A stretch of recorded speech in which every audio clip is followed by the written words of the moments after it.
দুপুরে রান্না করব।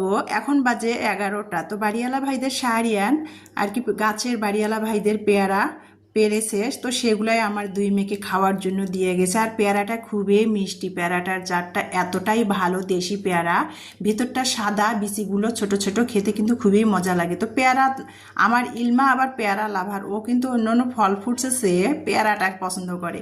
তো পেয়ারা দেখেই তো আর ও বলতেছে এখন যে আম্মু পেয়ারা মাখাই খাবো। তো পেয়ারাটা মাখানোর জন্য ইমানি ওকে পেয়ারা মাখাই দিচ্ছিল। তো পেয়ারাটা ভালো করে ধুয়ে নিয়ে তারপরে ঠুমা ঠুমা করে কেটে নিল, নিয়ে তারপরে এখানে লবণ দিয়ে দিয়েছে, চিলি ফ্লেক্স দিয়েছে, সরিষা পাউডার দিয়েছে, বিট লবণ দিয়েছে, দিয়ে তারপরে 1 চা চামচ পরিমাণ চিনি দিয়েছে, তারপরে আর কি একটুখানি সরিষার তেল 1 চা চামচ পরিমাণ দিয়েছে, দিয়ে তারপরে হাতের সাহায্যে ভালো করে পেয়ারাটা মেখে নিয়ে এখন আমরা 3 মা মেয়ে পেয়ারা মাখা খাচ্ছিলাম। তো 11টা বাজে এখন। রান্নার আগে একটু এরকম ঝাল ঝাল পেয়ারা মাখা খেতে ভালোই লাগে।